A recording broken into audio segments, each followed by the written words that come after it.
Hola, ¿qué tal? ¿Cómo estáis? Hoy tenemos una nueva entrevista. Como prometí en la entrevista anterior, tenemos al coautor del libro Espiritualizarse, Rafa Domingos Lee. Hola, Rafa, encantado de Encantado. tenerte aquí, un honor. Y bueno, para introduciros un poquito, el currículum de Rafael es un poco como el de Gonzalo en el mundo de la empresa. El de Rafael es un currículum muy amplio en el mundo académico, es un académico de renombre mundial, es catedrático de Derecho Romano en el Center for Study of Law and Religion de la Universidad Emory de Atlanta, en Estados Unidos, y también aquí en España es catedrático Álvaro Dors del Instituto de Cultura y Sociedad de la Universidad de Navarra. Bueno, es un autor muy prolífico, podéis encontrar un montón de artículos sobre él si os interesa, sobre escritos por él, mejor dicho. Y bueno, como ya sabéis, Gonzalo Rodríguez Fraile, que es el coautor del libro, es licenciado en Derecho por la Universidad de Navarra. Entonces es un libro como muy descrito desde un lugar del derecho, ¿no? Diría yo, ¿no? Un poquito. Entonces, la verdad es que compartir con la audiencia que yo he conocido este libro gracias a mi hermana, que también es una mujer académica. Ella es doctora en Derecho Internacional y fue la que me recomendó el libro, y también mi hermano, que es abogado, me dijeron, te lo tienes que leer, te lo tienes que leer, a ver si los puedes entrevistar. Bueno, aquí estamos, ¿no? Entonces, aprovechando un poco que mi hermana hizo una review de vuestro libro, Rafael, voy a citar un poquito cositas de ella para introducir sobre todo estas dos primeras preguntas, ¿no?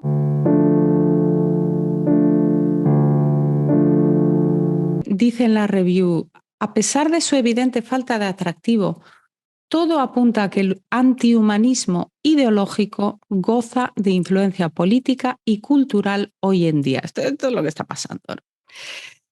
Entonces, dice Mónica, por eso este libro, con su propuesta de una nueva espiritualización personal y de la humanidad, con toda seriedad intelectual, es ciertamente políticamente incorrecto, que esto lo decís vosotros en el comienzo del libro, ¿no? Por no decir revolucionario. Espiritualizarse también, escribís, se confiesa como un libro de opinión. Sí, no es nada de sentar cátedra, es un libro de opinión, lo decís en el prólogo, y eso desde mi punto de vista ya es muy refrescante, ¿no? Porque es un poco que va contracorriente, ¿no? Gonzalo está fuera de la institución de la religión católica y él tiene una serie de entendimientos espirituales. Tú estás dentro de la religión católica y habéis llegado a parámetros comunes universales de espiritualidad que trascienden cualquier confesión religiosa.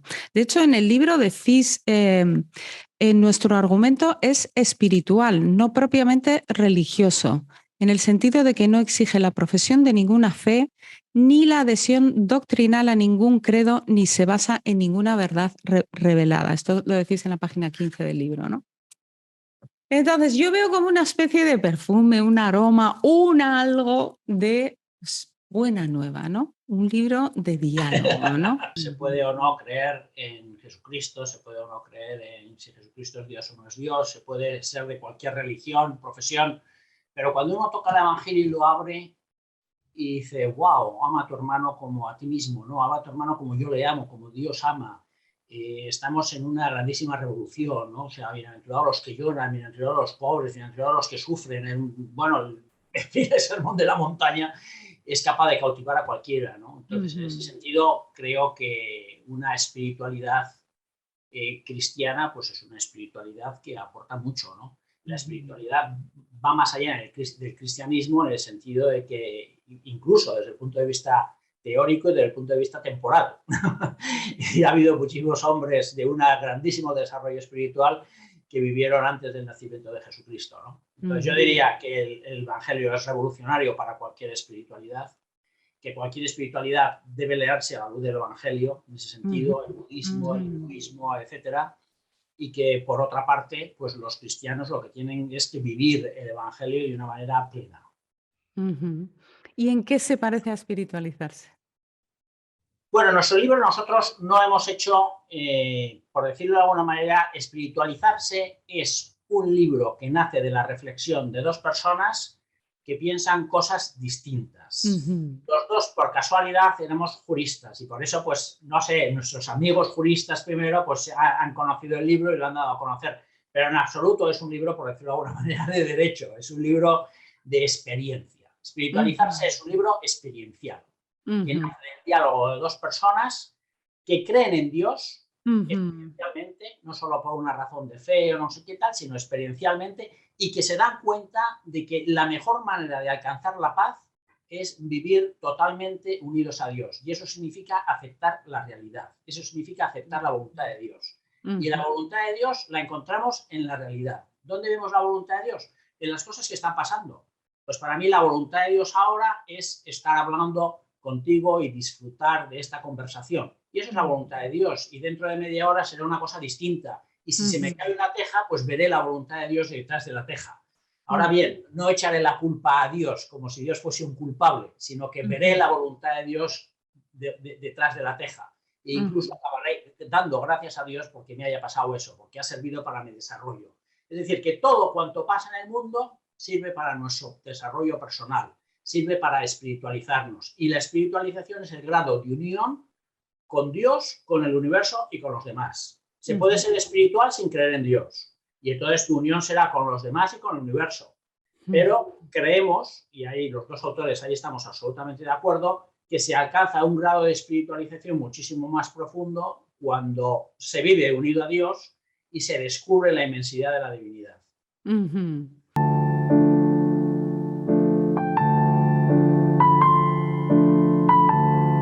Bueno, este libro para mí me da la sensación de que ha requerido por parte de ambos mucha perseverancia. Y Catalina de Siena decía que la perseverancia, o sea, que todo lo bueno requiere perseverancia. ¿Cuántas horas de trabajo, de diálogos, cuánto tiempo en términos no sé, de años de conversación? Somos personas con un desarrollo profesional absolutamente distinto, ¿no? Pues porque Gonzalo es un grandísimo empresario y yo soy un modesto académico, ¿no? Entonces, eso sí, pues hemos hablado durante 5 años.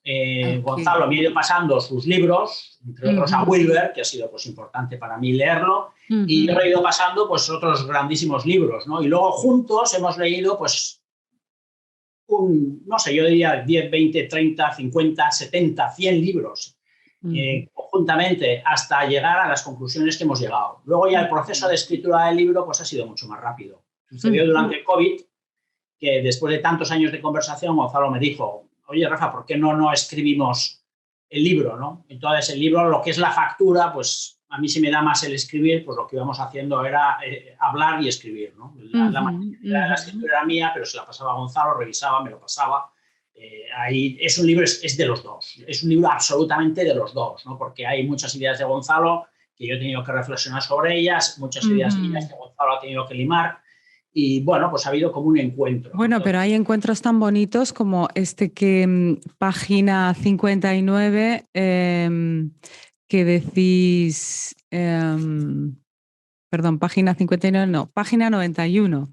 Decís, aunque con diferencias de gran calado, los 4 grados místicos de la clasificación del psicólogo Ken Wilber, explicados desde una perspectiva influida por el budismo, guardan cierta similitud con las 4 últimas de las 7 moradas propuestas por Santa Teresa de Ávila, desde una perspectiva teísta cristiana. Para llegar ahí, una carrera de 5 años. Claro, ha sido una gran carrera, ¿no? Pues porque a mí, hombre, Gonzalo siempre me decía, no, esto es igual que, como dicen algunos espirituales, que les encanta unir lo católico a lo espiritual, pero están, de cierta manera, descafeinando lo católico. Okay. Entonces se trata de no descafeinar. Esa soy yo. No, o sea, se trata de no descafeinar lo católico. Exacto. Pero porque eso es a mí me parece fundamental, ¿no? Pero por otra parte se trata de aproximar posturas, ¿no? Entonces hay veces que efectivamente se notan que las frases están muy matizadas, ¿no? O sea que ha habido un... yo le he pasado la frase, él me la ha devuelto, se le ha pasado, me la ha devuelto, o él me ha pasado una frase y yo se la he devuelto al revés. O sea, porque esto ha sido totalmente recíproco. O sea, yo diría que este libro es muy genuino porque es un libro que lo hemos hecho los dos. No, o sea, yo creo que Gonzalo no hubiera escrito este libro. Es más, hubiera escrito el primer libro que le escribió, el del paradigma de la realidad. Y yo jamás hubiera escrito este libro sin Gonzalo. Eso lo reconozco. O sea, es un libro totalmente de los dos y es un libro que dices, pues sí, una persona que se reconoce como espiritual y no religioso, que es más Gonzalo, pues se une con otra persona que es más como, acorde con los moldes actuales, más religioso y espiritual, porque yo soy las dos cosas, ¿no? Y además me parece que entre las dos cosas no existe ninguna barrera de separación, ¿no? Que es bastante ficticia la que se ha ido creando, ¿no? Que es más fruto de la sociología y de la ciencia que de la realidad, ¿no? Bueno, de eso te quiero preguntar luego cositas.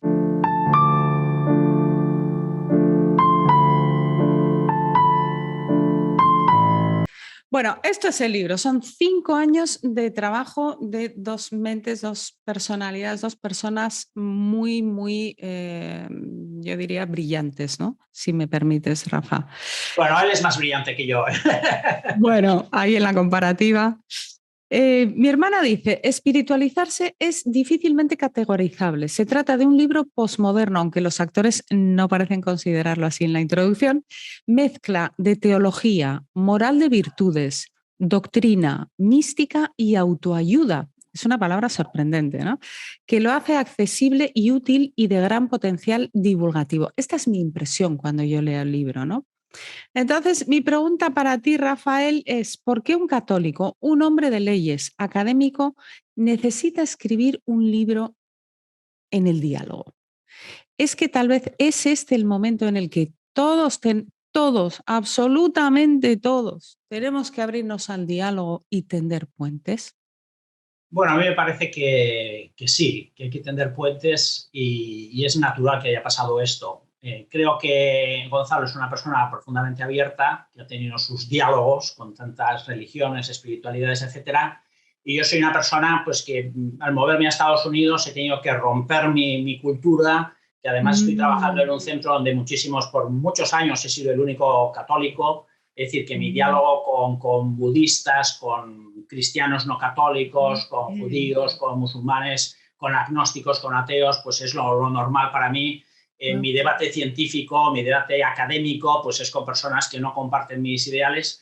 Y entonces eso a mí me ha abierto mucho al diálogo. Entonces creo que el diálogo es la manera de enriquecerse. Ahora, tiene que ser un diálogo abierto. Es un diálogo donde uno dice, voy a dar lo mejor de mí mismo para poder recibir lo mejor de los demás. Entonces, es un diálogo que admira. O sea, yo admiro profundamente a Gonzalo porque me parece que es una persona a la que puedo aprender. Por eso, sentarlo a un diálogo. Igual que te admiro a ti profundamente y por eso me parece que podemos dialogar, ¿no? Si no hay este principio de admiración, el diálogo no existe. Entonces, ¿qué hay que hacer? Admirar al prójimo.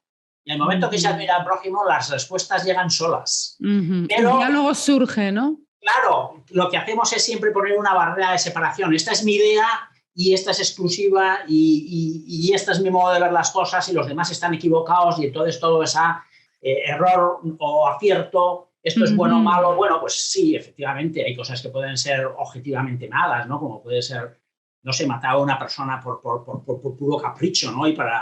Pero uno dice, hombre, vamos a hablar, vamos a ver las razones, vamos a ver los últimos motivos. Detrás de cada persona es un tesoro, de esta persona puedo aprender mucho, de esta persona me pongo en un rinconcito y me veo el último, el peor de todos, la persona con menos capacidades. Entonces, el diálogo es enternecedor, es maravilloso, ¿no? Y eso es lo que ha sucedido en este libro, ¿no? O sea, ha habido diálogo, no ha habido discusión. Yo diría que hemos a lo mejor dialogado por 1000 horas, 2000, 3000, 4000 horas y nunca ha habido una discusión. Una discusión es cuando uno quiere imponer su teoría, imponer su verdad, ¿no? Nunca ha habido, ¿no? Entonces, ese respeto, que es básico en la espiritualidad, es lo que ha dado como resultado este libro, que es un libro que puede gustar o no, pero desde luego es un libro escrito desde el corazón, desde el alma, lo más profundo. Qué bonito.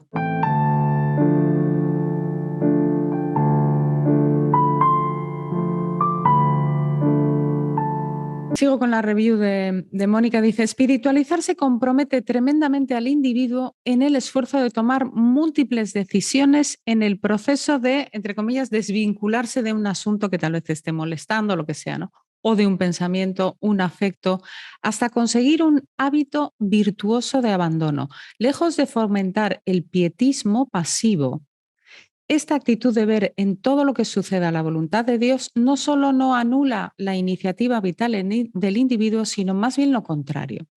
Entonces, en este sentido, yo veo que es un libro, que fue mi primera impresión, que es un libro como de consulta para tu vida, un libro de autoayuda realmente, ¿no?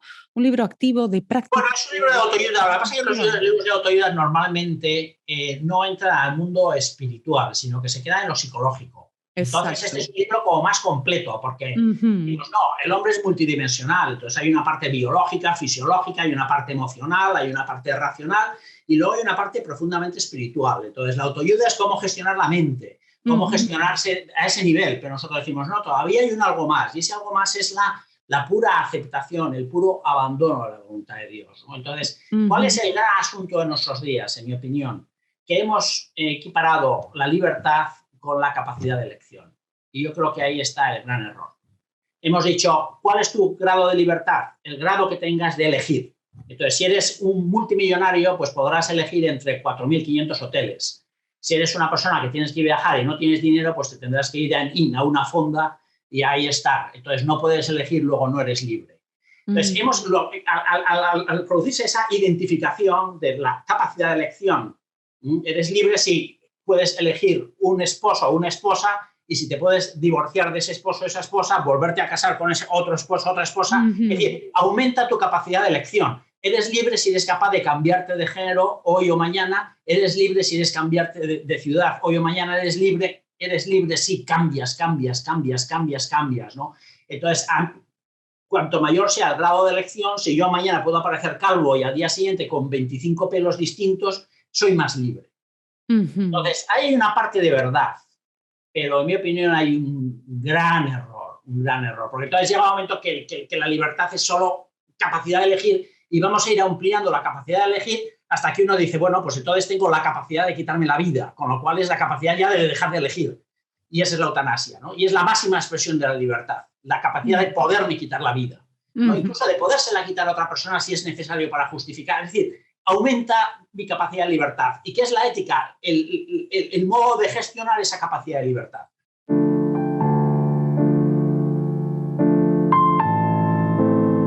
Nos hemos olvidado de que la libertad no está solo en elegir, sino que está en aceptar.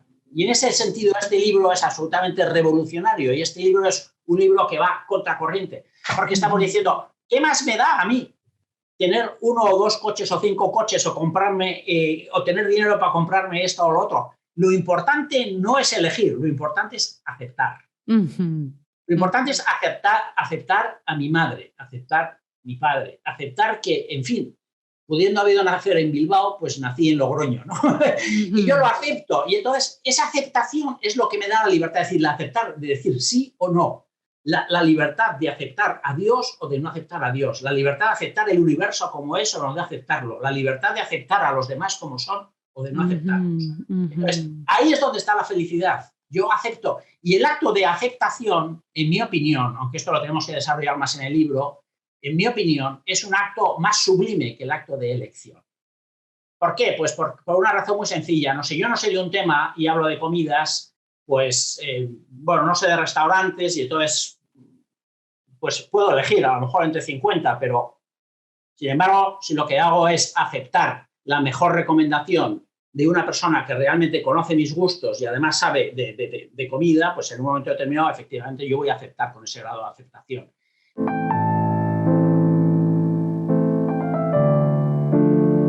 Es decir, es más sublime aceptar que elegir.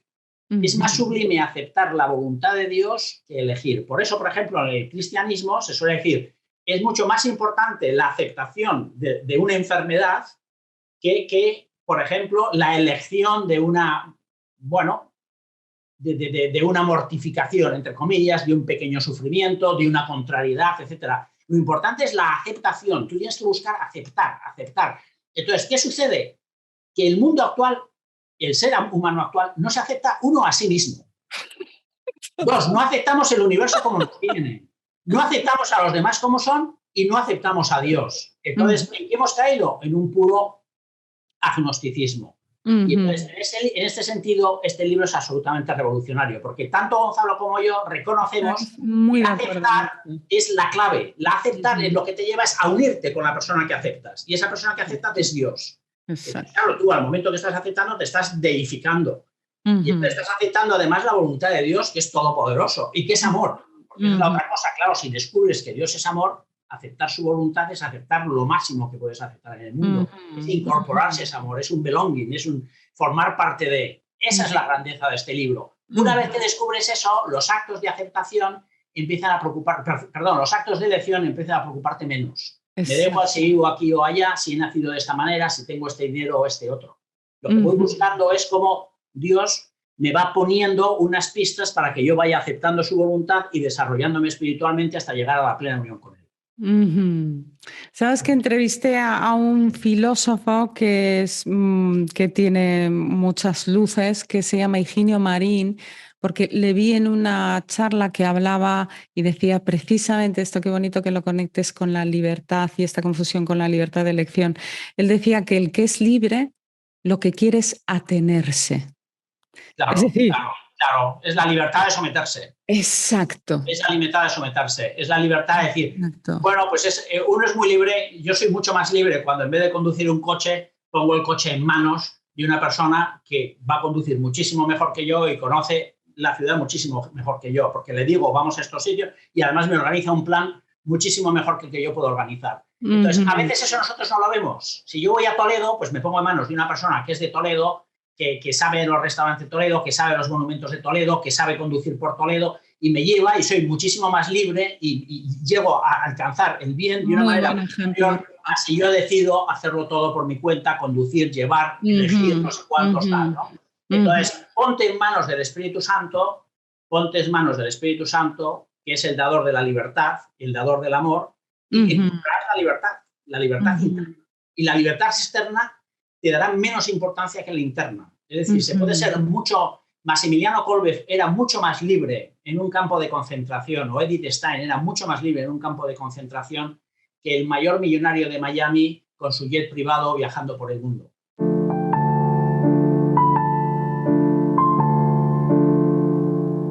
Me viene ahora con estas palabras que decías que realmente el cristianismo se difunde en un momento en el Imperio Romano donde ya el sistema esclavista está ya, vamos, hay más esclavos que libres y realmente se difunde tan rápidamente precisamente porque el mensaje cala en los esclavos.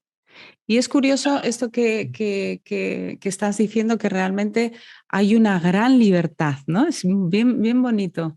Bueno, es la que habla San Pablo a Filemón y le dice, no le trates trátale como un hermano, no como un esclavo, sino como un hermano. Trátale como un hermano a Filemón, ¿no? Entonces, y le pide que vuelva, ¿no? Es decir, San Pablo lo que está viendo es que un esclavo puede ser más libre que un ciudadano romano. Y por tanto, un cristiano puede ser perfectamente un esclavo y que en un momento determinado, pues eso caerá solo. Y no hace falta una revolución de armas para acabar con la esclavitud, que es sencillamente un aumento del grado de espiritualidad de las personas. En el momento que tú aumentas tu grado de espiritualidad, tú te das cuenta que no puedes tener sometida a una persona como esclavo. En el momento que tú aumentas tu grado de espiritualidad, tú te das cuenta que la mejor manera de resolver los conflictos no son mediante las armas. En el momento que tú aumentas tu grado de sensibilidad, pues te das cuenta de que todas las personas merecen el máximo respeto, desde el momento de la concepción hasta que mueren. Luego ya no entremos, pero el máximo respeto. Es decir, que estás tocando oro, estás tocando un tesoro. Exacto. Entonces, eso es un tema de espiritualización. En el momento que tú te estás espiritualizando, te das cuenta de que una persona, por barbaridades que haya cometido, no puede ser criminalizada con la pena de muerte. Dices, no, es que yo no soy quien para hacer ese juicio. En el momento que tú te elevas espiritualmente, te das cuenta que tú ya no puedes juzgar a los demás. Que tú puedes evaluar circunstancias, pero nunca juzgar lo más íntimo de ellos, como ellos tampoco pueden juzgarte a ti. En fin, entonces es un tema de espiritualización. Lo que hace el cristianismo es espiritualizar, claro, la presencia de Jesucristo, que para los católicos es Dios en el mundo, pues lo que hace esto es totalmente revolucionario. Es el creador toca lo creado, ¿no? Eso produce pues, un grado de energía, de espiritualización en el mundo que es poderosísimo, ¿no? O sea, ya hay un antes y un después, ¿no? Muy bonito esto. Porque yo conocí, o sea, entendí bien este tema estudiando a Santa Inés, que se convirtió por su esclava. Su esclava fue la que le Y había transmitió el muchos mensaje ejemplos de de los Jesús. mártires. La verdad es que el estudio de los primeros cristianos pues es una maravilla. Y yo creo que es muy importante volver a los primeros cristianos. Es decir, en Sí. cierta manera, lo que hablamos de religión y espiritualidad, todo empieza a machacarse en el momento que la religión, por decirlo de alguna manera, se politiza. Claro, es una expansión rápida, pero por otra parte problematizada. Es decir, hay que volver a la relación personal con Dios, ¿no? Yo creo que sí.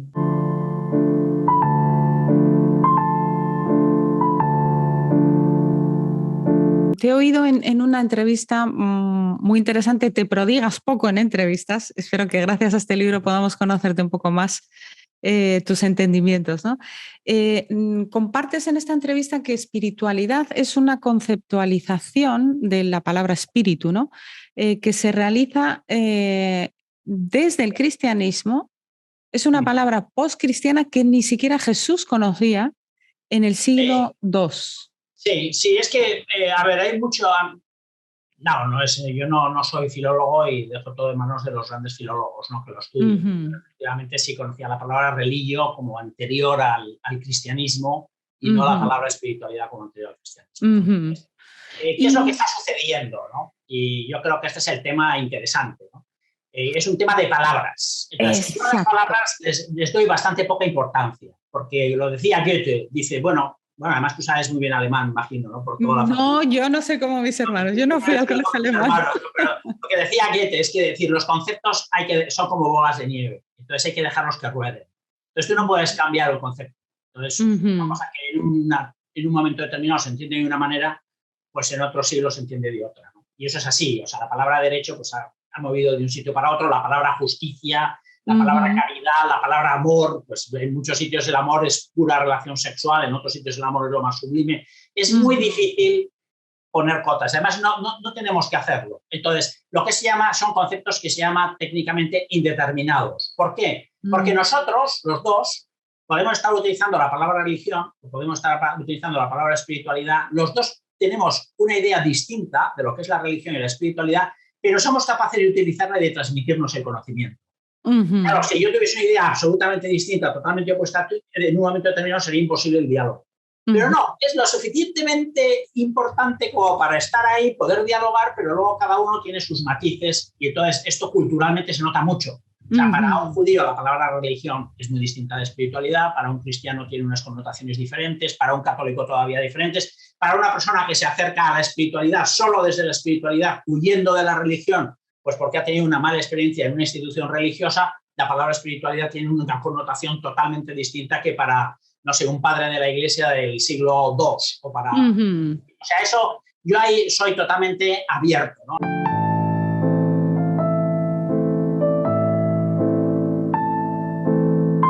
La espiritualidad es un gran concepto, es una gran idea, profundamente cristiana,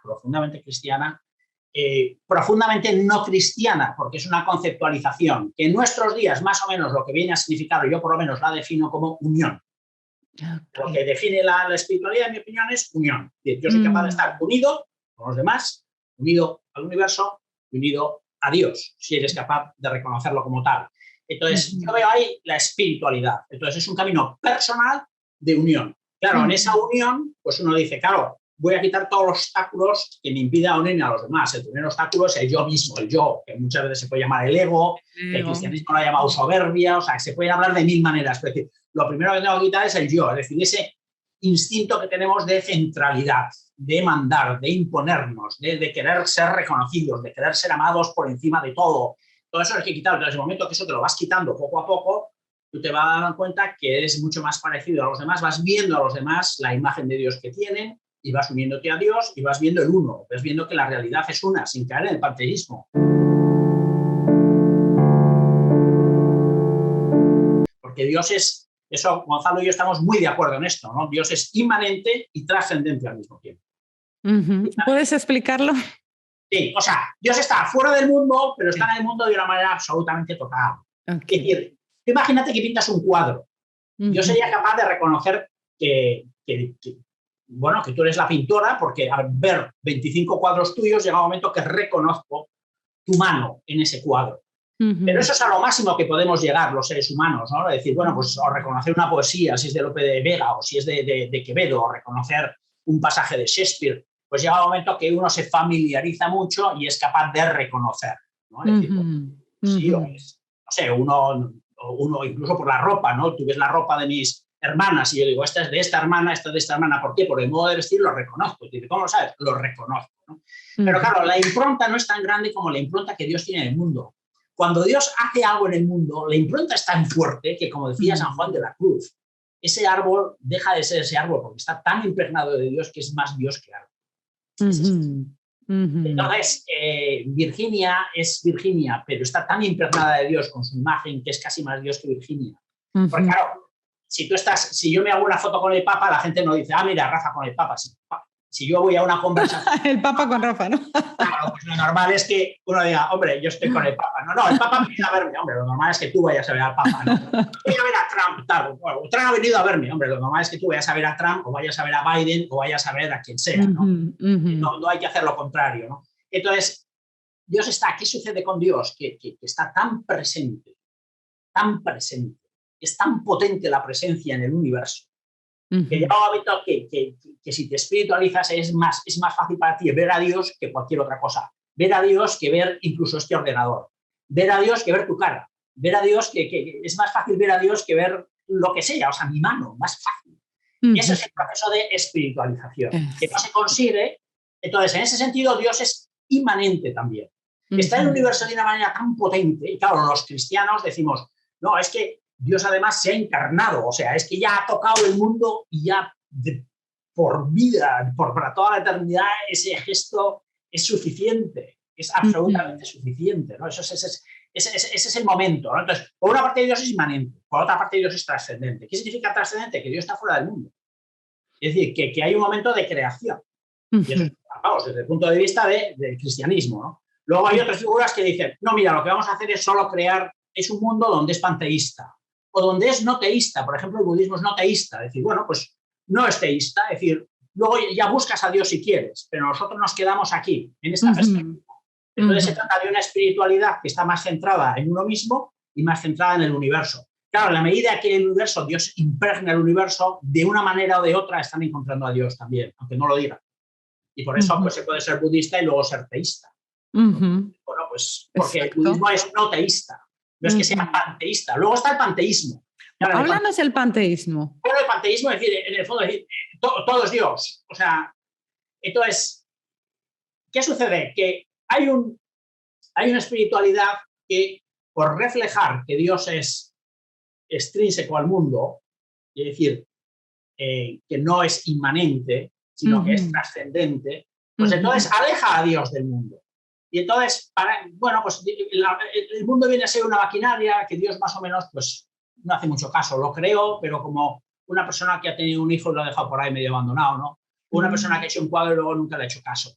Y entonces, no, pero es que Dios es Dios, ¿no? Y entonces, es muy importante mantener esa idea de trascendencia, pero claro, esa idea de trascendencia tiene que ir totalmente unida a la idea de inmanencia.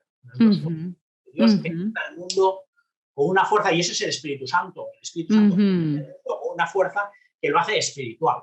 Entonces, para un cristiano, ¿qué es espiritualidad? Y ese es el primer concepto de espiritualidad.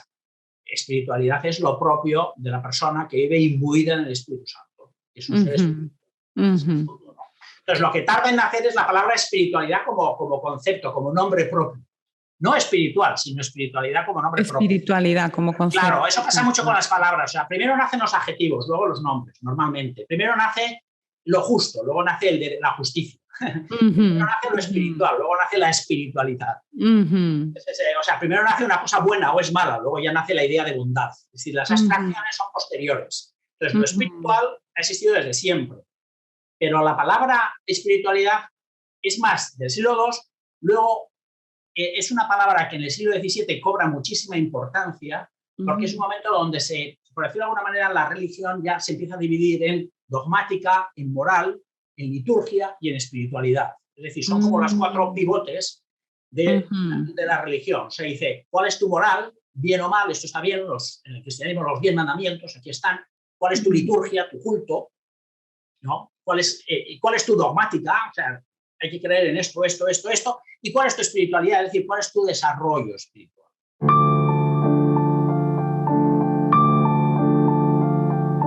Que en un momento determinado la palabra religión, que es anterior, que la palabra religión es una palabra, la desarrolla mucho, si mal no recuerdo, no estoy hablando de memoria, pero Cicerón dice cultus deorum, es decir, el culto a los dioses. La palabra religión es una palabra precristiana totalmente. Es decir, el hombre es hombre religioso, el hombre tiene un sentido de lo trascendente, pero el hombre tiene un sentido que eso también, muchas veces la palabra religión en latín significa escrúpulo, es el escrúpulo por la observancia de la ley divina. Entonces, hay un culto a los dioses que hay que cumplirlo de una manera estricta. Y entonces, el ser estrictos es ser religiosos. La persona religiosa, en latín antiguo, es la persona estricta. Es estricta en el cumplimiento, porque es una formalidad. Es decir, para que tenga validez el acto, tiene que ser formal. Como es una relación con los dioses, la única manera de relacionarse con los dioses es a través de una forma. Tienes que cortar 3 veces el pollo de esta manera para que sea claro. Eso, por ejemplo, ese formalismo estricto, religiosidad, lo tiene mucho, lo conserva mucho el pueblo judío. Todo el sábado, los cortes que hay que hacer, las maneras, etc. Entonces, esta idea de religiosidad como ser estricto en la observancia del culto a los dioses, pues es el origen más antiguo. Luego ya la idea de religión tiene un sentido más amplio, de ser un hombre religioso, pero no en el sentido actual nuestro.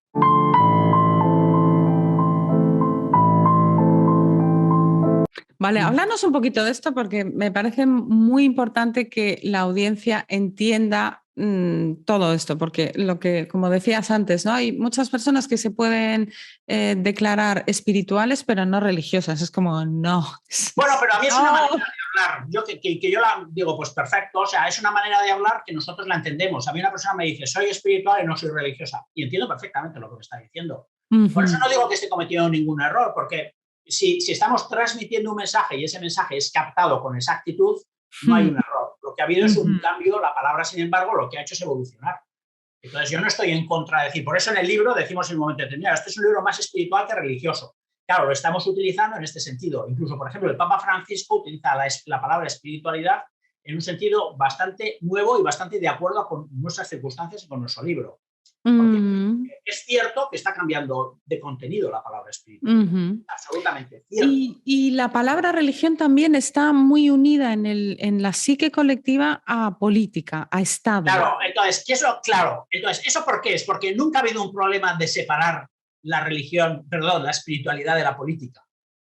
Claro. Y lo que ha habido un tema es para separar la religión de la política, es decir, para que la política no esté excesivamente religiosizada y para que la religión no esté politizada, porque claro, ese es el problema. Y luego para hablar de un derecho de libertad religiosa, libertad religiosa. Entonces, lo religioso es más en el momento que todo lo que la política toca, lo cambia. Entonces, al tocar la religión con la política, sobre todo pues con el Imperio Romano, básicamente, ¿no? Claro. No con los primerísimos cristianos, sino ya un poco en el siglo IV, sobre todo. ¿No? O sea, aquí lo tenemos con Teodosio, con Constantino, y luego ya la declaración definitiva de la religión católica como religión del imperio. Claro, entonces ya hay que definir exactamente qué es eso. Y entonces hay que institucionalizarla. Y en el momento que la institucionalizas, ya la politizas, porque tienes que hablar desde una perspectiva política de la que es la institucionalización. Entonces, en ese momento, la palabra religión cambia de sentido. Claro. Totalmente. Cambia de sentido totalmente, pero eso no son los primeros cristianos. Eso es el Imperio Romano al acercarse a una religión nueva que se hace religión del imperio. Entonces, todo ese sentido de religión cambia. Pero fíjate, por ejemplo, cuando nace el Islam, el Islam originariamente era una herejía del cristianismo. No se hablaba de religión.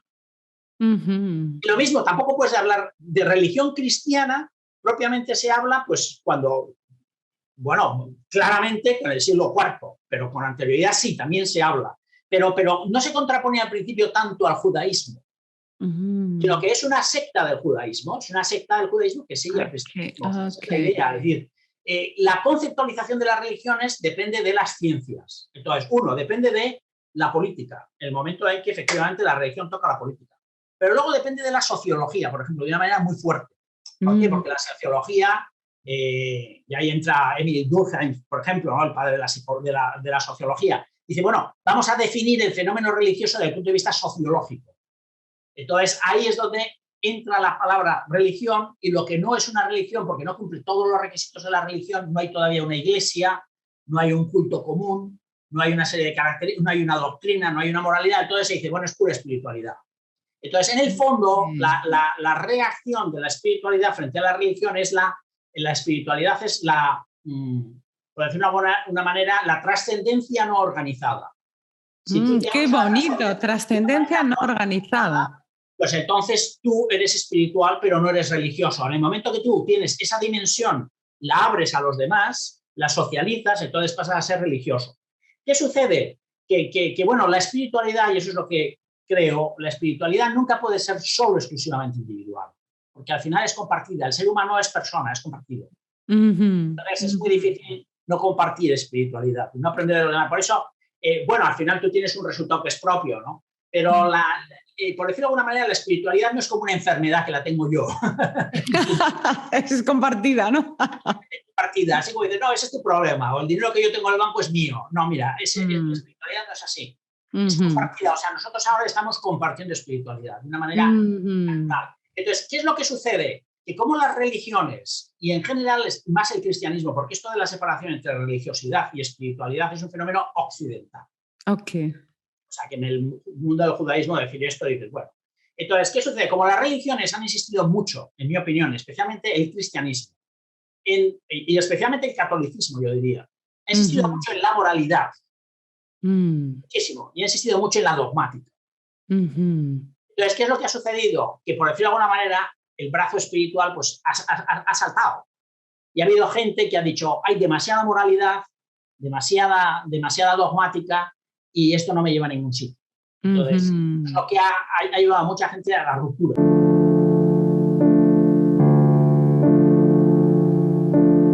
Y esa ruptura han dicho, pero yo, sin embargo, sigo creyendo en que el ser humano es un homo religiosus, que esa es la palabra técnica, no espiritual. O sea, soy un hombre que necesito la apertura a la trascendencia, necesito la dimensión. Y entonces, bueno, pues voy a ser meramente espiritual y no religioso. A eso influye muchísimo toda la apertura de las religiones orientales hacia el mundo occidental. Y la revolución sexual, la revolución de los años 60. Entonces, hay que decir, no normas, viva la libertad de elección. La religión es también una elección y yo me voy a preparar mi religión como yo quiera, a base de elegir. Esto sí, esto no, esto sí, esto no. Es como ir al supermercado y coger la compra del día. Entonces empiezan a hacer ya religiones que no están institucionalizadas. No están institucionalizadas, pues entonces empieza a hablar de una espiritualidad, ¿no? Una espiritualidad no religiosa.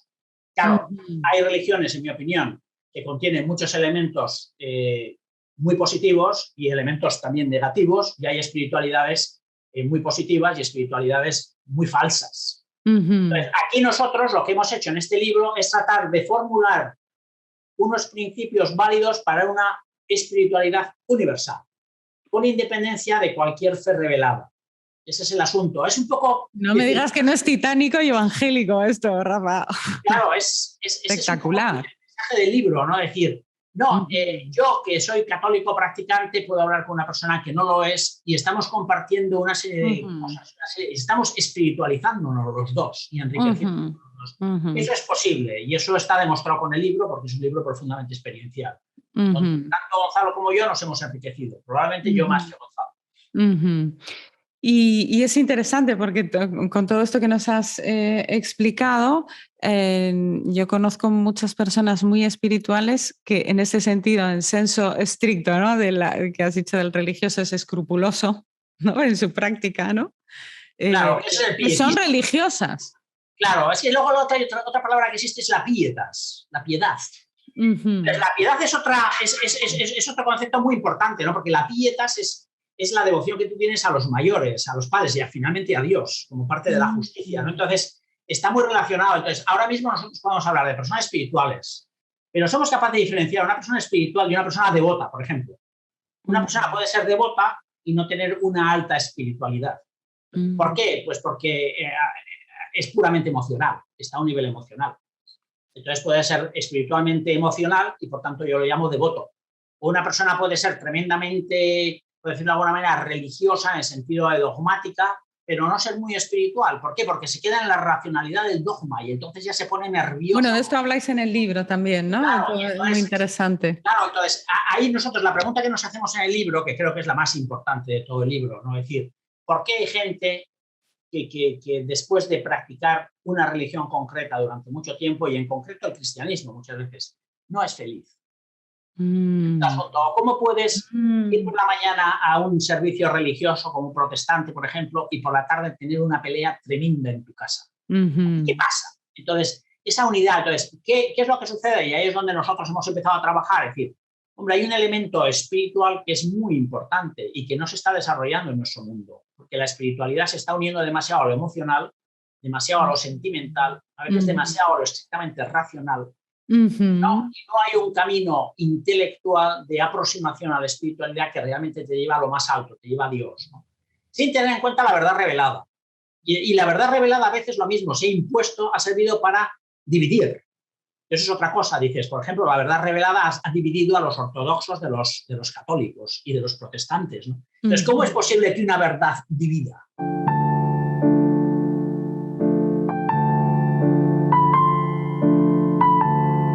¿Cómo es posible que el amor divida? Entonces, ¿por qué ha dividido? Pues porque falta espiritualidad. A mí ¿dónde está el diálogo interreligioso? El diálogo interreligioso está en la subida de espiritualidad de todos, porque llegaremos al entendimiento. O sea, yo estoy seguro que la madre Teresa se entendería con Gandhi, pero vamos, en 2 segundos, ¿no? Es que tardas 3 minutos. Sin embargo, dudo que Trump se entienda con Putin. Vamos. Qué buen ejemplo. Con esto no estoy criticando ni a Trump, ni a Putin, ni a nadie, ¿no? O a Biden, ¿no? Claro. O a Biden. O sea, estamos en otro... O sea, dices, date, es que hay personas altamente espirituales. ¿Por qué? Porque ven al otro, ven la imagen de Dios en el otro, están perfectamente unidas al universo, están totalmente unidas a Dios, pueden tener una idea de Dios distinta, pero lo único que desean es estar unido a Él, y entonces esas personas desean el bien para los demás y tienen una grandísima capacidad espiritual. Y luego puedes tener a 2 personas religiosas peleándose por la formulación de un contenido dogmático que en el fondo lo están sacando de quicio, ¿no? Porque no le está ayudando. O sea, ¿en qué te ayuda a ti? Yo, es lo que digo, ¿no? ¿En qué te ayuda a ti que Dios sea trino, si eres católico, si eres cristiano? Y yo digo, bueno, a mí me ayuda todo. A mí, ahora, después de haber escrito este libro, pero no antes. No antes. Claro, a mí me ha servido para decir, no, claro, Dios es trino porque es amor. Si Dios no fuese amor, no sería trino, porque el amor requiere un amante, un amado y un amor que los une. Entonces, claro, esa seguridad de que Dios es amor es lo que me da a mí la eficacia y la garantía para hacer todo lo demás. Porque si Dios fuese omnipotente, me lo pensaría un poco más. O sea, que esto te ha enriquecido muchísimo, ¿no? Este diálogo, ¿no, Rafael? Claro, uno dice, claro, si Dios es amor, puedo aceptar su voluntad. Si Dios es omnipotente, bueno, a mí me daría mucho más miedo aceptarla. Ahora, si Dios es omnipotente y además es amor, entonces ya es la bomba, ¿no? Pero la clave está en el amor. Entonces, lo que me dice la Trinidad es que es amor. Entonces, en ese sentido, yo digo, el dogma de la Trinidad a mí me sirve para tener una visión totalmente trinitaria del mundo. Es decir, que entre tú y yo existe una relación de amante y amado en un sentido espiritual unido por el Espíritu Santo. Es una cosa absolutamente increíble, ¿no? Que eso se extiende a una familia, eso se extiende a los padres, se extiende a los demás, se extiende a todos.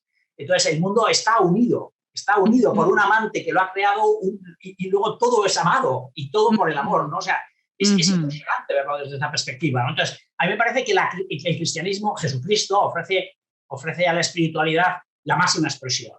La máxima expresión. Es decir, Dios toca el mundo. Amor, ¿no? Claro, Dios es amor, Dios es amor. Esa es la gran revolución, porque en otras religiones si me dices, bueno, Dios es justicia, bueno, bien, está bien, ¿no?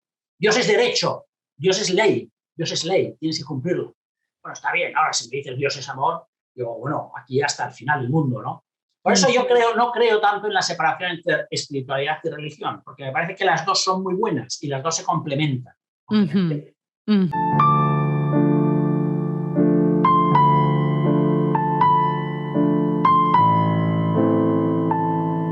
Pregunta, Rafa.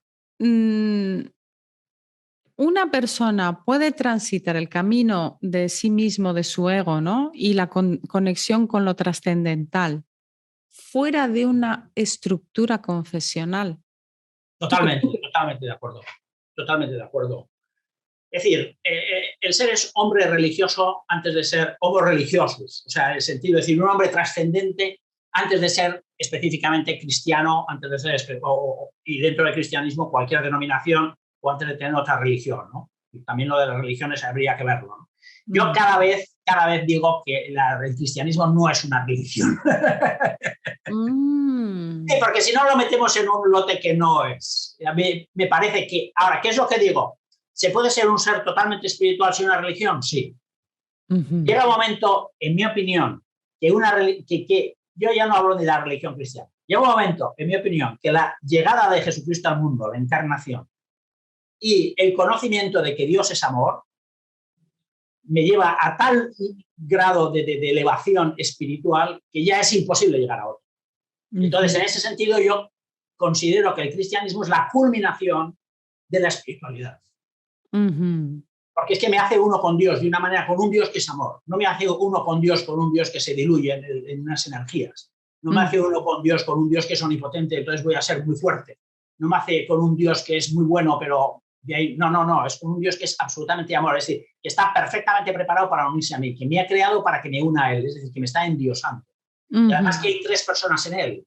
Y por tanto, al ver 3 personas, pues yo voy a ser uno más, o sea, sé cómo ese proceso se produce, ¿no? Vamos, de una manera genérica, ¿no? Entonces yo diría, ¿se puede ser espiritual y no religioso? Sí.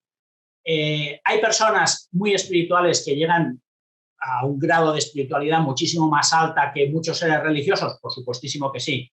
Yo creo que en el cristianismo y en el lenguaje del amor y en un Dios que es amor y en un Dios que es trinitario porque es amor, lo que hacen es confluir de nuevo la idea de religión y la idea de espiritualidad. Es decir, 2 ideas que se habían separado en un momento determinado comienzan a confluir.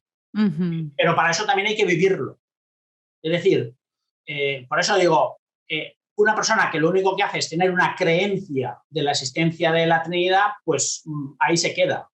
Ahí se queda. Entonces, eso hay que vivirlo desde el punto de vista del alma.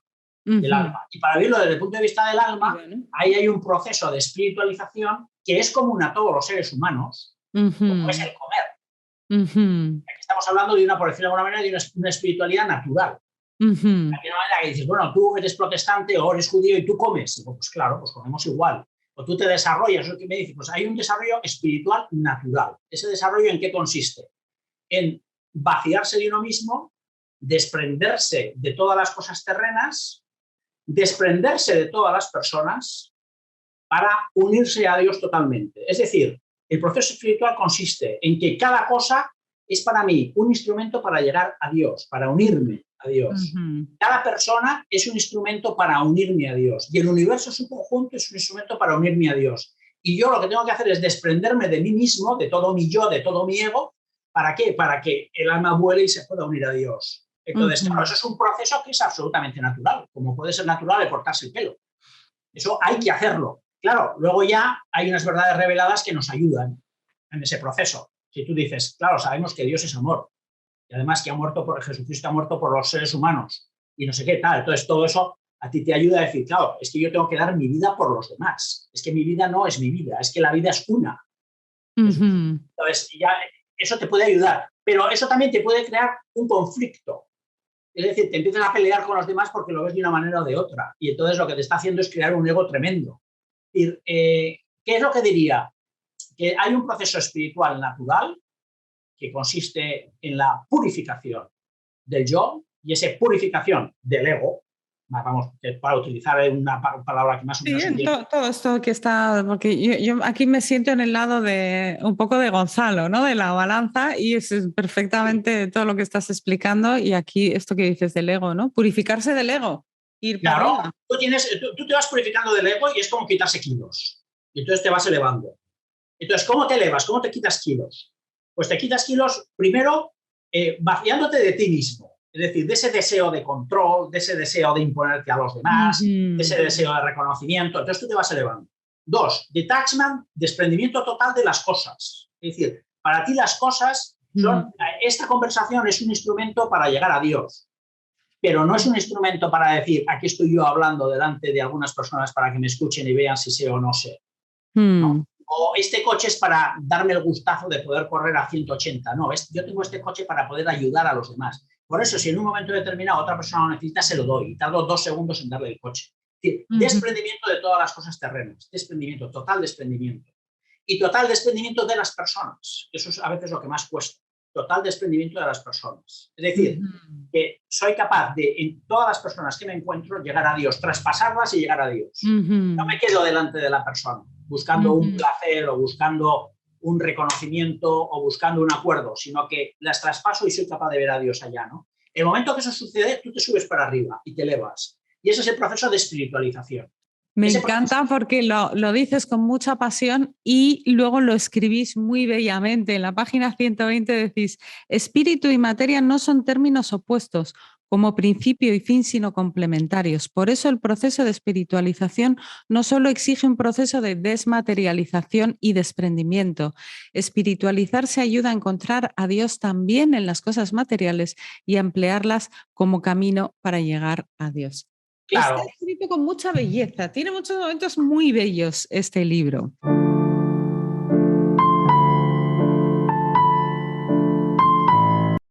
El gozo es al espíritu lo que la humedad al agua, su cualidad esencial. Este gozo espiritual es mucho más elevado y exquisito que el placer material, la alegría emocional o la felicidad racional. El gozo es el contento del alma. Está lleno de frases así bellísimas. Bueno, esto es muy importante, porque esta frase en concreto pues lo dialogamos mucho y estamos totalmente de acuerdo, Gonzalo y yo, ¿no? O sea, ¿qué sucede? Que muchas veces ponemos nuestra alegría el hombre es multidimensional, entonces hay que subir arriba.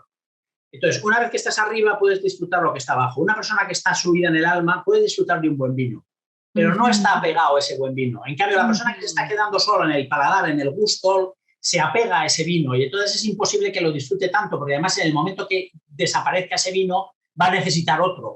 Y si está 3 años sin beber ese vino porque se lo impiden los médicos, pues entonces va a estar absolutamente, se va a sentir fracasada esa persona. Entonces es muy importante moverse desde una, por decirlo de alguna manera, una alegría biológica, que es la de la persona que tiene salud, que es lo más básico, pero lo más básico no es lo más relevante. Entonces luego hay una alegría que se llama emocional. Si a mí ahora mismo, pues no sé, me cae la lotería, pues emocionalmente estoy contento. Pero esa se pasa y no puedo estar todo el rato, que es lo que sucede en nuestro mundo ahora mismo, todo el rato buscando emociones que me satisfagan.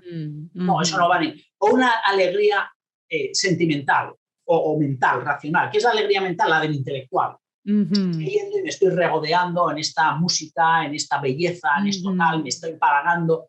Todavía no es la alegría permanente. La alegría permanente es la de arriba, la del alma. Entonces, la alegría es el estado de gozo. Ya se pasa de una situación a un estado. Entonces, nosotros en este libro lo que intentamos es que la gente busque un estado de paz, que no es una situación de paz.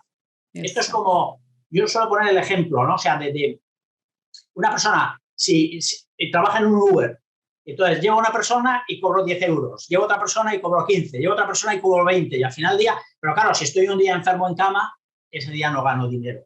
Entonces ahí hay un problema, porque es todo up and downs, ¿no? Subidas y bajadas. Entonces yo digo, una persona en cambio, que por ejemplo, no sé, vamos a pensar en un gran canal, Julio Iglesias gana dinero aunque esté 5 días en la cama. ¿Por qué? Porque sus discos ya van vendiendo. Porque luego seguro que tiene el dinero en un fondo que va generando. Es decir, está en un estado de ganar dinero, donde haciendo otro tipo de cosas mira a cuenta corriente al cabo del día y dice, hombre, hoy he ganado $100.000 o $200.000 y sin embargo no ha hecho ninguna actividad propiamente que le dé esos $200.000. Ha sido ya la inversión. Eso es el estado económico perfecto, ¿no? Bueno, pues lo mismo sucede con la espiritualidad.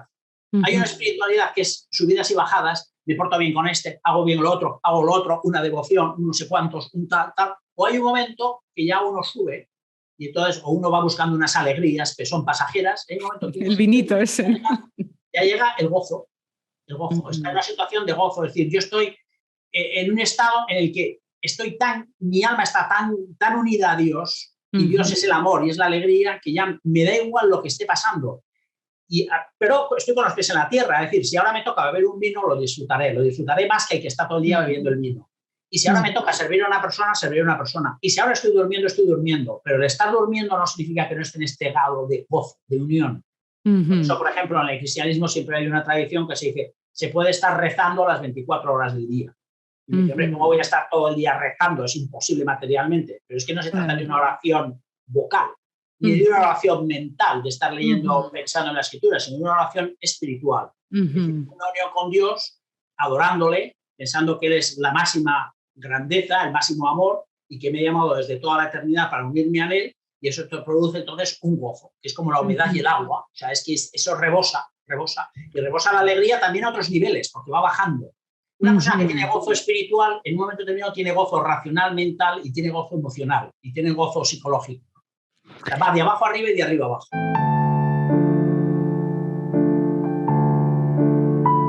Voy de momento bello a momento bello del libro, porque te iba a hacer otras preguntas, pero mira, decís, la paz brota de lo más profundo del ser humano, de aquella zona del alma donde lo divino se une con lo humano, como el océano con la tierra.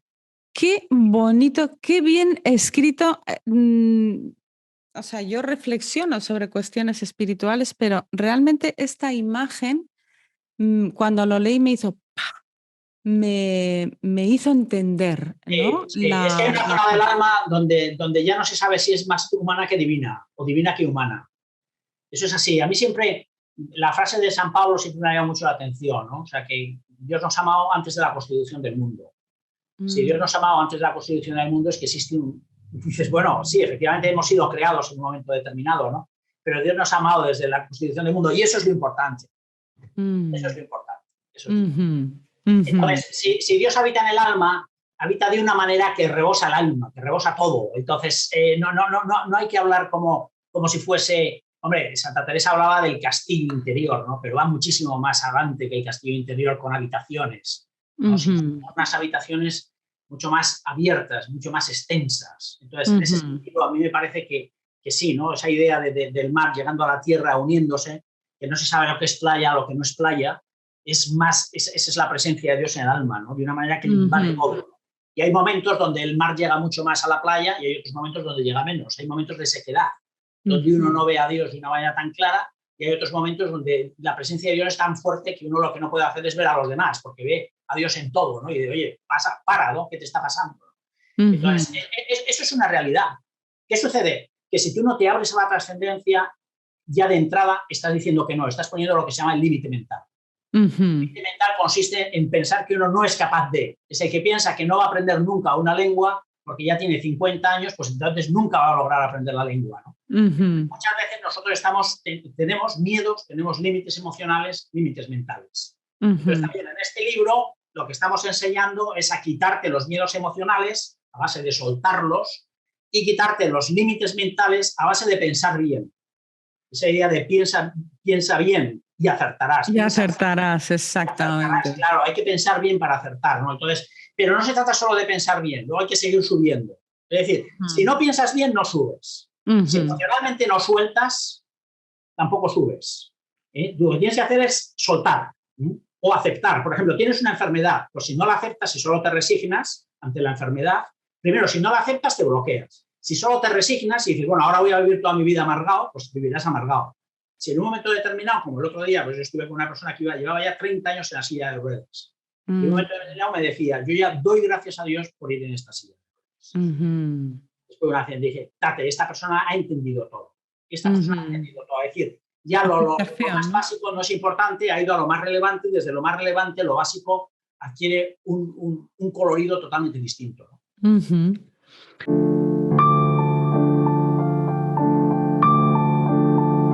¿Tú dirías que la paz es un término que puede unir a muchas espiritualidades? Claro. O sea, todos buscamos la paz. La paz es que todo depende de lo que se entienda por paz. O sea, la paz puede ser ausencia de conflicto y entonces en la medida que tú vas quitándote tus conflictos interiores vas teniendo más paz, en la medida que vas quitándote tus conflictos externos vas teniendo más paz, ¿no? ¿Qué sucede con esa idea de paz? Que más o menos todo el mundo aceptaría. Pues que tú puedes gestionarte tus conflictos interiores poco a poco, pero claro, hay cosas que te pasan y que van a ser conflictuales, como la enfermedad. Y hay cosas externas que te pasan y van a ser conflictuales. Es decir, que si ahora mismo se cae la casa de enfrente, pues yo tengo que salir corriendo, pues es una cosa obvia, ¿no? Y si ahora mismo pues hay un terremoto, yo tengo que salir corriendo, entonces no tengo paz. Entonces, claro, nosotros no podemos hacer depender la paz de lo que sucede fuera. ni de lo que sucede dentro. Lo que pasa es que hay cosas que nosotros podemos manejar y hay otras cosas que no podemos manejar. Entonces, en ese sentido, a mí me parece que es uno de los nombres que siempre se le ha atribuido a Dios. Dios es la paz. En el momento que tú te desprendes de todo tu ego, de todo tu deseo de reconocimiento, de todo tu deseo de control, de todo tu deseo de ser el número uno en todo, de cualquier deseo. Y entonces vas subiendo, luego empiezas a pensar bien, se te va toda esa soberbia intelectual, que es grandísima, se te va el ego espiritual. Pues en ese momento tú ya estás unido a Dios y entonces encuentras la paz. Entonces, vives en paz. La paz es un estado. Yo diría, la paz es el estado de la persona que vive absolutamente inmersa en Dios. Esa es la paz. Ahora, a un nivel más bajo, pues uno puede decir, la paz emocional, ¿qué es? La paz de aquella persona que sabe gestionar sus emociones. La paz mental, ¿qué es? La paz de aquella persona que sabe gestionar su mente, porque si no, te vuelve loca, ¿no? ¿Cuál es la paz biológica? Pues la paz de aquella persona fisiológica, la paz de aquella persona que vive fisiológicamente de acuerdo con la naturaleza y por tanto no tiene enfermedades. Pero es una paz muy pequeña, dimensionalmente muy baja. La paz más alta es esa paz, ¿no? Es la paz del alma, es la paz del alma que está unida a Dios. El alma solo puede estar unida a Dios, ha nacido para estar unida a Dios. También ahora, aunque no lo veamos, porque estamos con el límite mental de no verlo, pero sabemos que está ahí, ¿no? Entonces lo trascendemos. En el momento que trasciendes el límite mental, tú eres capaz de ver a Dios allí, ¿no? Ese es el gran salto que hay que dar. Y el límite mental es complicado porque buscamos siempre A o B, es dual. En cambio, en un momento determinado hay que ser transdual.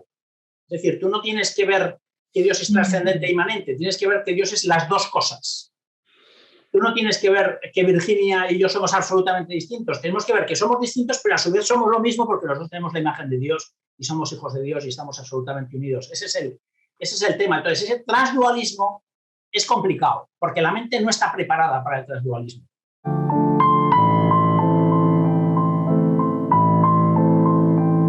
Fíjate lo que decía San Anselmo, haz te lo ruego, Señor, que yo sienta con el corazón lo que toco con la inteligencia. Como que muchos intelectuales debieran leer un poco. Yo creo que hay muchísima riqueza en los doctores de la Iglesia y da igual de la religión que vengas o de la espiritualidad que tengas, ¿no? Porque cuando yo leo esta frase, yo no soy una persona muy intelectual, pero conozco personas intelectuales que no pueden entrar en diálogo, cosa que Gonzalo y tú habéis conseguido, ¿no?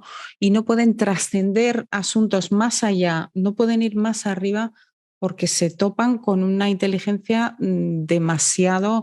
es amigo-enemigo, es la tensión amigo-enemigo, es de la que hablaba Carl Smith, por ejemplo. Todo es amigo-enemigo. Entonces tú diferencias... Y tú imagínate una persona que tiene una mente y dice, todo el mundo va a ser amigo o enemigo. Entonces ya te mete en un sitio. Eso pasa en la política. La política, por ejemplo, el bipartidismo, todo es dual. Claro. Es decir, o estás con Biden o contra Biden. O estás con Trump o contra Trump. O eres republicano o eres demócrata. O eres de aquí o eres de allá. Y dices, bueno, es que yo quiero estar con los dos. O veo las... No, es que tú no puedes estar con los dos. No puedes. ¿Por qué? Porque todo es dual. Entonces, hay que saber trascender el dualismo. No quedarse en el monismo. Ese es el gran peligro. No quedarme en el monismo ni en el dualismo. ¿El monismo qué es? No existe el cuerpo, no es nada, solo existe un alma, monismo. O solo existe el cuerpo, no existe el alma, monismo. Dualismo, cuerpo y alma absolutamente separados, no se quedan. No, transdualismo. Nosotros tenemos que y eso a nosotros por naturaleza nos cuesta mucho. ¿Por qué? Porque vemos a Dios, vemos al ser humano, vemos lo de fuera, vemos lo de dentro, vemos lo objetivo, vemos lo subjetivo, vemos la mente, vemos el cuerpo. Entonces vemos el cerebro, vemos la mente, estamos todo el rato dualizando. Eso es necesario para categorizar y para distinguir, porque nosotros aprendemos distinguiendo, diferenciando, pero en un momento determinado tenemos que ser capaces de dar la vuelta, de trascenderlo.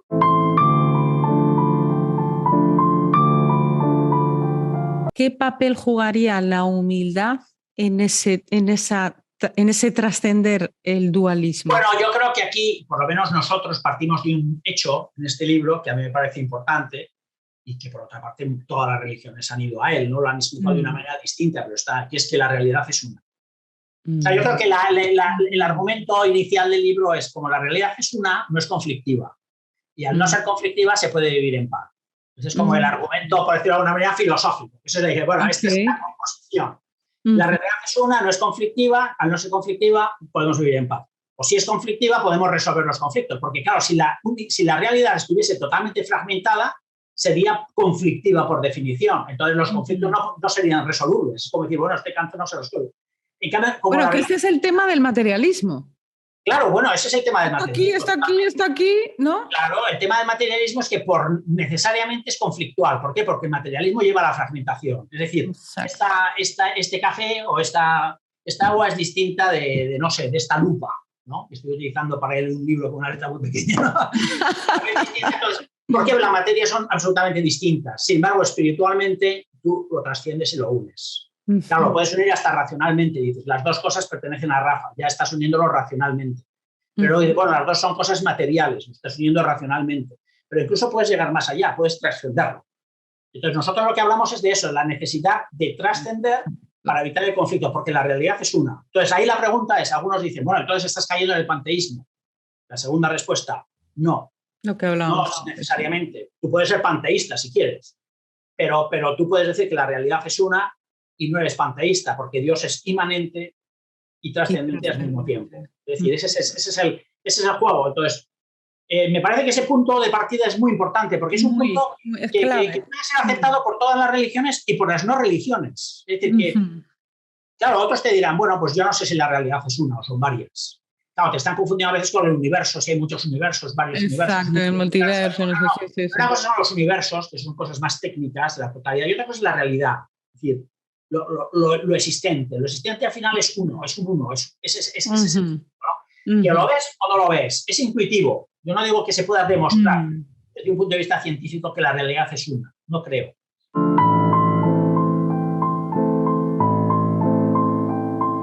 En la página 113 decís, la humildad conduce al realismo. ¿Conduce al? Realismo, a aceptar cuanto sucede con el profundo convencimiento de que todo es voluntad de Dios, etcétera, etcétera. El grado de humildad marca el grado de madurez humana espiritual y es la piedra angular de todas las religiones y tradiciones espirituales. Claro, ese vaciamiento de uno mismo.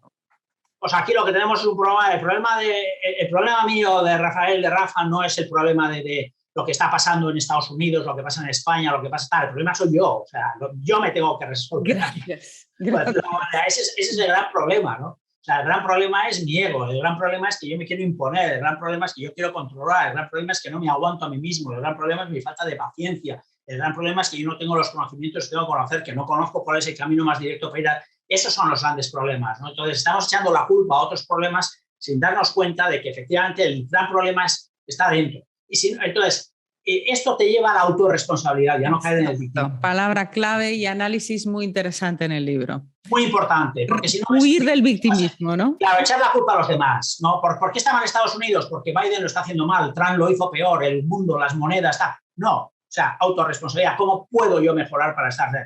¿Por qué no estás contento? Por esto, lo otro, el vecino, no sé cuánto, o sea, la pareja, el otro, tal, para arriba, los hijos. No. Tú, ¿cómo puedes gestionarlo? ¿No? Ese es el gran asunto. Entonces tú dices, la realidad es una, no es conflicto, todos estamos unidos. Dos, tú tienes que gestionarse para sumar a la realidad. Súbete a ese carro. Qué bonito esto. Tienes que gestionarte para sumarte a la realidad. Claro, tú te sumas a esa realidad que es una.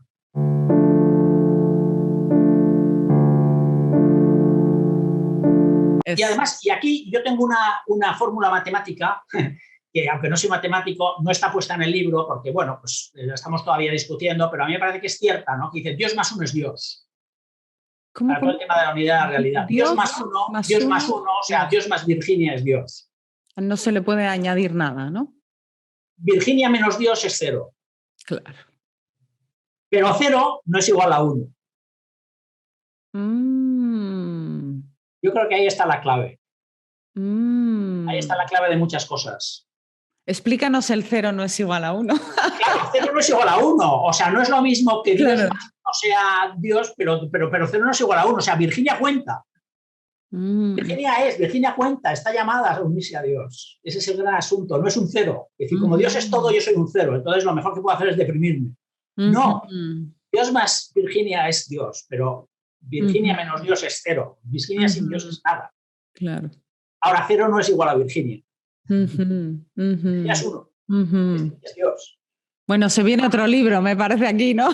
Bueno, pero a mí me parece que esta es la manera como de trascender el dualismo, ¿no? Decir, no, es que si no, claro, es Dios y el hombre, ¿cómo relacionamos? Bueno, pues yo creo que esta intuición matemática, que a mí me parece que las matemáticas son la ciencia de Dios, en cierta manera, pues sí nos pone, ¿no? O sea, es igual que yo diría 1 más 1 en esta ciencia de la espiritualidad, 1 más 1 es 1. O sea, Dios más 1 es Dios. Pero 1 más 1 es 1. Pues gracias por compartir esto, porque esto no está en el libro, efectivamente. No, eso no está en el libro, no está puesto, pero bueno, yo creo que a lo mejor en la siguiente edición ya nos lanzamos a ponerlo, ¿no? Me gustaría hablar así para acabar sobre el silencio, porque creo que es uno de los pasajes, desde mi punto de vista, que bueno, que soy escritora, es que está todo tan bonito dicho. El silencio, página 122, es el manantial limpio y claro del que brotan sosegadamente las palabras. El silencio culmina en la palabra, como la noche culmina en el día y la oscuridad en la luz. Palabra y silencio son eternos compañeros. ¡Qué bonito! ¡Qué gusto leer esto! ¡Qué bueno, esto está sacado un poco de la intuición, es del judaísmo. ¿Por qué? Porque en el judaísmo, pues la noche precede al día. O sea, nosotros decimos aquí en el occidente, pues el día empieza a las 12 de la noche, pero esa idea de que de la noche sale el día, no es que el día se agote y caiga la noche, no, sino que de la noche sale el día. Entonces, a mí esa metáfora judía que me parece que es fantástica y por eso ellos celebran el Sabbat y por eso la cena que ellos tienen, ¿no? Que es tan impresionante, pero hay que caer la tarde para prepararse para el día siguiente, ¿no?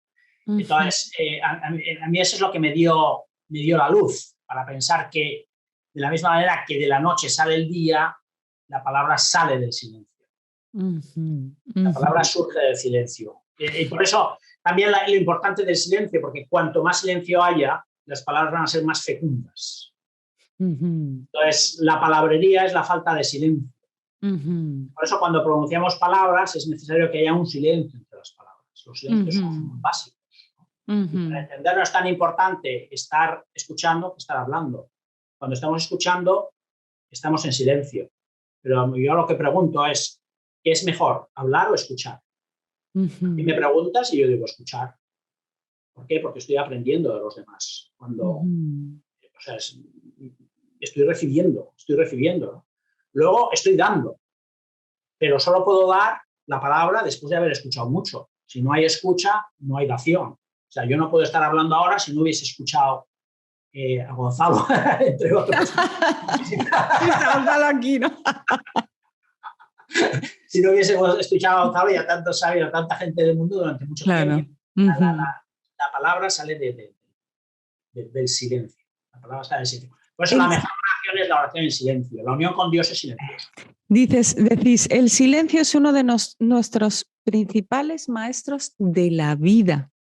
Nos abre las puertas a las profundidades de nuestra propia existencia. El silencio nos permite encontrarnos con el yo más auténtico, más genuino, pero también más misterioso y desconocido. Por eso el silencio es respetuoso y amable y activo y no pasivo. ¿Nos puedes hablar de este silencio activo que me ha dejado resonando? Bueno, así. Creo que el silencio activo es ahora mismo, yo estoy pensando en el silencio activo de todas estas personas que están en hospitales, que les han puesto para poder respirar, que están en absoluto silencio y de alguna manera están purificando el mundo.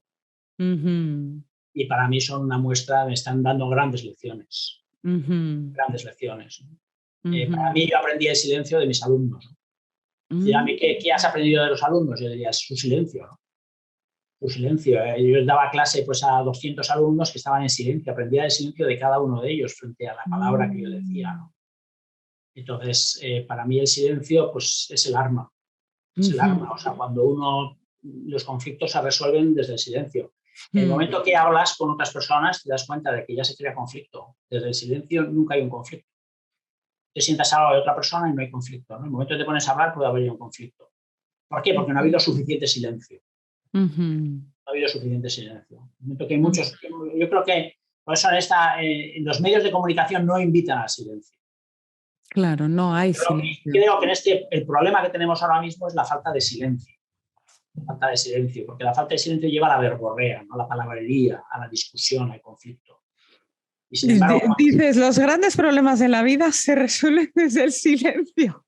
claro, claro, el silencio, claramente, ¿no? Claramente, desde el silencio.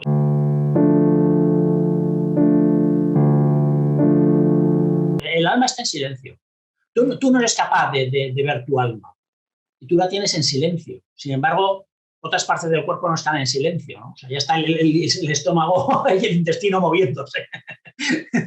O sea, que estamos continuamente diciendo, bueno, ¿dónde está mi silencio? Pues el alma está en silencio. La mente, en cambio, no está en silencio. Hay 25.000 voces en la mente.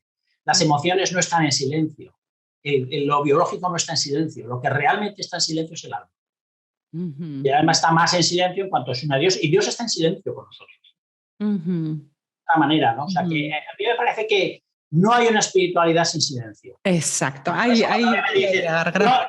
Espiritualidad empieza con un rato de silencio todos los días.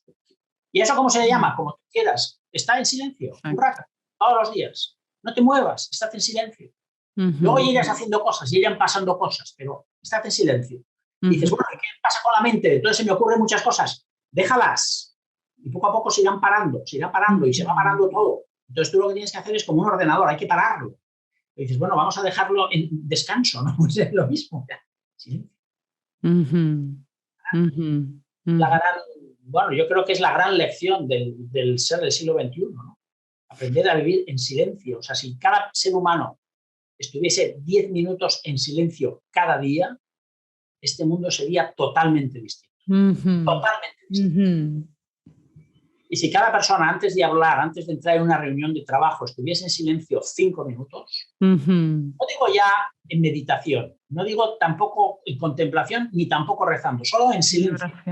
Solo silencio. Solo silencio, creo que las conversaciones serían totalmente distintas.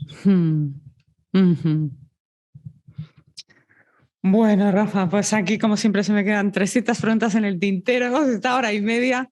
Muchísimas gracias por darnos este tiempo y muchísimas gracias por este libro maravilloso, un libro guía, un libro que ayuda a caminar, que también ilumina, que abre caminos, sobre todo un libro de diálogo y así un libro de silencio. Gracias, Rafa. Muchas gracias. Para mí ha sido un placer estar contigo, la verdad, y con todas las personas que nos han escuchado. Y desde aquí pues mando mi agradecimiento a Gonzalo por haber querido colaborar y escribir juntos este libro, que lo único que hemos buscado pues es ayudar a los demás y por tanto basta que una persona le haya cambiado la vida para nosotros darnos por satisfechos. Muchísimas gracias. Gracias.